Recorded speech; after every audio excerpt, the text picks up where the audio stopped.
ഇല്ല.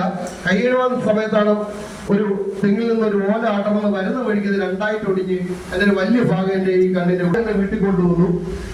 അപ്പൊ അത്തരത്തിലുള്ള ഓർമ്മകൾ. പിന്നെ അതുപോലെ തന്നെ ഇവിടെ 10ാം ക്ലാസ്സിലെ ശരീരവേദനയായിട്ടൊക്കെ വന്നു. അപ്പൊ ഒന്ന് രണ്ട് വാക്കുകൾ മാത്രമാണ് എനിക്ക് ആശംസ പറയാനായിട്ട് കിട്ടിയത്. ഇപ്പോഴും ഞാൻ സുഖമില്ലാത്തതിലൂടെ നിൽക്കുന്നത് വളരെ യാദൃച്ഛികമാണെന്നാണ് എനിക്ക് തോന്നുന്നത്.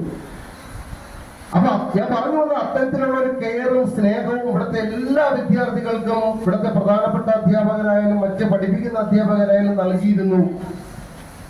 ആ സ്നേഹവും കെയറും എനിക്കും ലഭിച്ചിരുന്നു. തീർച്ചയായിട്ടും നിങ്ങൾക്കും അത് ലഭിക്കും. ഇവിടെ പഠിക്കാത്തതിന് നമ്മളെ സ്നേഹപൂർവ്വം ശാസിച്ചിരുന്നു, പഠിക്കാത്തതിന് നല്ല അടി തന്നിരുന്നു കേട്ടോ. ഇവിടെ സരസാറ് അടിക്കുമായിരുന്നു, മുരുകൈ സാർ ഇംഗ്ലീഷ് പഠിപ്പിക്കുന്ന സാർ, അതേപോലെ തന്നെ ജിയോഗ്രഫി പഠിപ്പിക്കുന്ന തുളസി സാർ, ഹിസ്റ്ററി പഠിപ്പിക്കുന്ന രാജു സാർ, സാറുവിന്റെ സ്ഥാപനം എന്ന് പറയുമ്പോൾ ഒരുപാട് നാളെ ഞാൻ അവിടെ ട്യൂഷൻ എടുക്കാൻ പോയിട്ടുണ്ട്. ധർമ്മ സാർ, ഇവരൊക്കെ നൽകിയ ആ ശ്രമം കുട്ടികളുടെ ഞാൻ ഇന്നും വിശ്വസിക്കുന്നു. എന്റെയൊക്കെ ജീവിതത്തിന്റെ അടിത്തറ തീർച്ചയായിട്ടും ഇത്തരത്തിലുള്ള ഒരു കെയർ ആയിരുന്നു. നിർഭാഗ്യവശാൽ ഇന്നത്തെ സിസ്റ്റം നമ്മളെ കുട്ടികളെ അത്ര കെയർ ചെയ്യേണ്ട എന്ന് പറയുന്ന ഒരു സിസ്റ്റമാണ്, അല്ലെ? അപ്പൊ അത്തരം കെയറാണ് നമ്മളെയൊക്കെ നിലനിർത്തിയത്.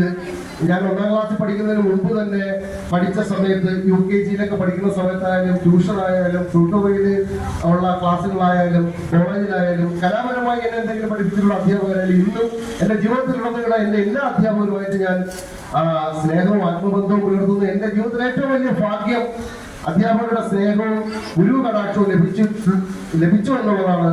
അത് തന്നെയാണ് ഈ വേദിയിലും ഞാൻ നിൽക്കുന്നത് എന്നാണ് ഞാൻ മനസ്സിലാക്കുന്നത്. മക്കളെ, എനിക്ക് നിങ്ങളോട് പറയാനുള്ളത്, നിങ്ങളുടെ ജീവിതത്തിലെ നമ്മുടെ ജീവിതത്തിലെ ഏറ്റവും വലിയ ഭാഗ്യം അധ്യാപകരുടെ സ്നേഹം, കെയർ, ഗുരു കടാക്ഷമാണ് നമ്മുടെ ജീവിതത്തിലെ ഏറ്റവും വലിയ ഭാഗ്യം എന്നാണ് എനിക്ക് നിങ്ങൾ സൂചിപ്പിക്കാറുള്ളത്.